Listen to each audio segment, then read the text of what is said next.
Then Sigi pushed himself away from the table. "We must leave something for the family, Steffi." He remembered the suitcases and put them in the hall. Where was everybody? He wondered. "Let's go upstairs and see if anyone's home," he said. "We should wash the bowls first, Sig." They carried the bowls to the sink.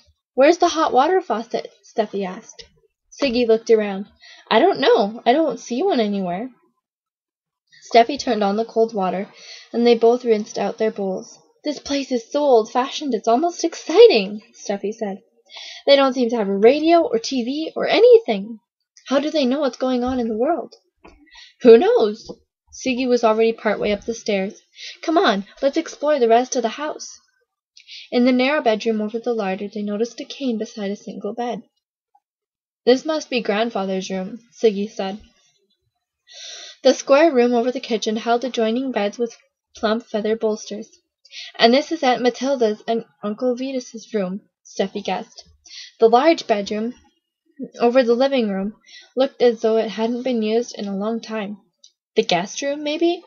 Steffi asked. A narrow landing beside the staircase ended in two tiny rooms. One room contained a dresser, washbowl, jug, and iron bedstead. The second room boasted a tall wardrobe and beds on opposite sides. Steffi scrutinized the wall above the wardrobe. "Hey, Sig, can that be a secret room?" she gasped. "Where?" Sigi had often dreamed of discovering secrets. "Behind the wardrobe." He pulled the big, clumsy wardrobe from the hall. A door fringed with cobwebs stood behind it. Sigi pulled the creaky thing open. A stairway led up into the darkness. Layers of dust had gathered on the steps. "Let's close the door, Sig." Steffi looked scared. "The family might not like our snooping." "You think so?" Sigi reluctantly closed the door. Since he couldn't find out what was in the mysterious place, he lost interest in the rest of the house. They walked outside. The bicycle still lay in the yard. Sigi wondered whether the boy had taken someone else's bike. Sigi's cheeks burned when he thought of all the money he'd given to the boy. He picked up the bike and pushed it into the lean-to wagon shed. An ancient mowing machine stood at the shed's open front. Sigi hadn't thought farmers kept such outdated things. It certainly took up enough space right at the entrance. Fresh grass clippings lay on the machine's blades. Sigi's head spun. As old as it was, they were still using it. Maybe Papa could get a tractor and machinery at a discount, Sigi thought. Papa often repeated the company's slogan, "Today's farmer cannot afford to be without efficient machinery." Because farmers agreed, Papa had worked himself up from stockboy to salesman to executive. Thinking of Papa filled Sigi with sorrow and pride. If only Papa had not driven himself so much. If only he could regain his health. Sigi wondered how he could help Papa. "Look at this old thing!" Sigi pointed to the mowing machine. Steffi looked blank. "What's it for?"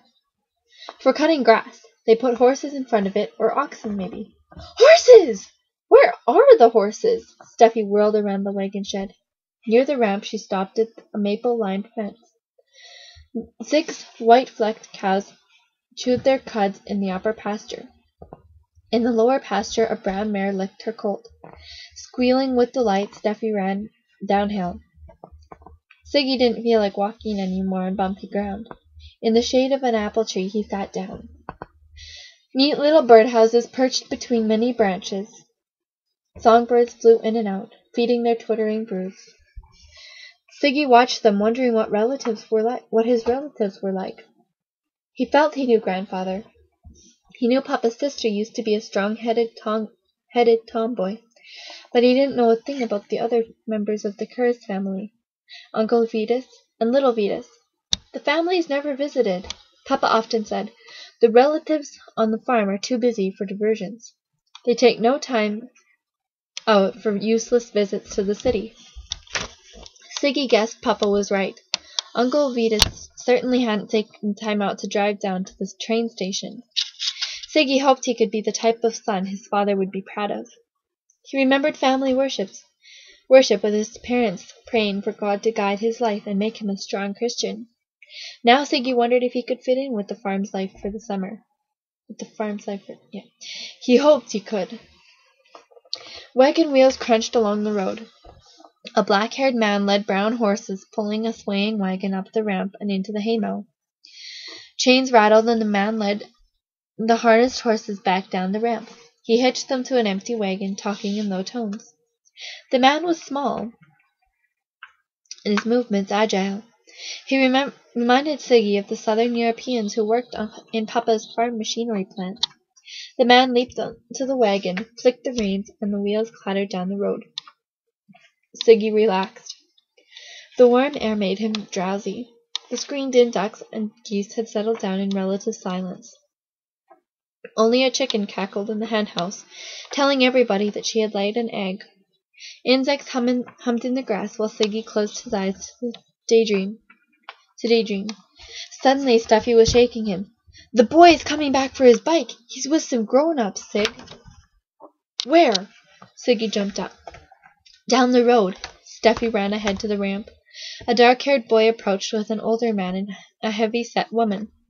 The adults carried rakes over their shoulders. The boy broke away from the adults and ran up to the ramp. Sigi pointed to the wagon shed. "Your bike is in the lean-to," he told the boy. "Who needs a bike at home?" The boy scoffed. Sigi was puzzled. "What do you mean, at home?" A dark suspicion crept into Sigi's head. Maybe the boy had taken them to the wrong farm. "Who are those grown-ups?" he asked. "My folks. Who else?" The boy flung his words like a weapon and promptly hit the target. Sigi exploded. "Then this isn't the Ettinger farm. You tricked us again!" Sigi remembered with dismay the pastries they had eaten and their suitcases standing in the hall. Why, they had explored a strange family's house. Beside him, he grasped the boy's collar. "You had no right to trick us. We paid you. Take us to the Ettinger place." "Help! I'm being attacked! Help!" the boy squealed. The large white-haired man hurried up to the ramp. "I'm coming. You, boy, let my grandson go." Sigi's knees buckled. He knew that voice. He knew that man. Broad shoulders, high forehead, fair skin, piercing blue eyes under bushy brows. Here stood a man like Papa, only older. Sigi turned to the boy. Who are you?"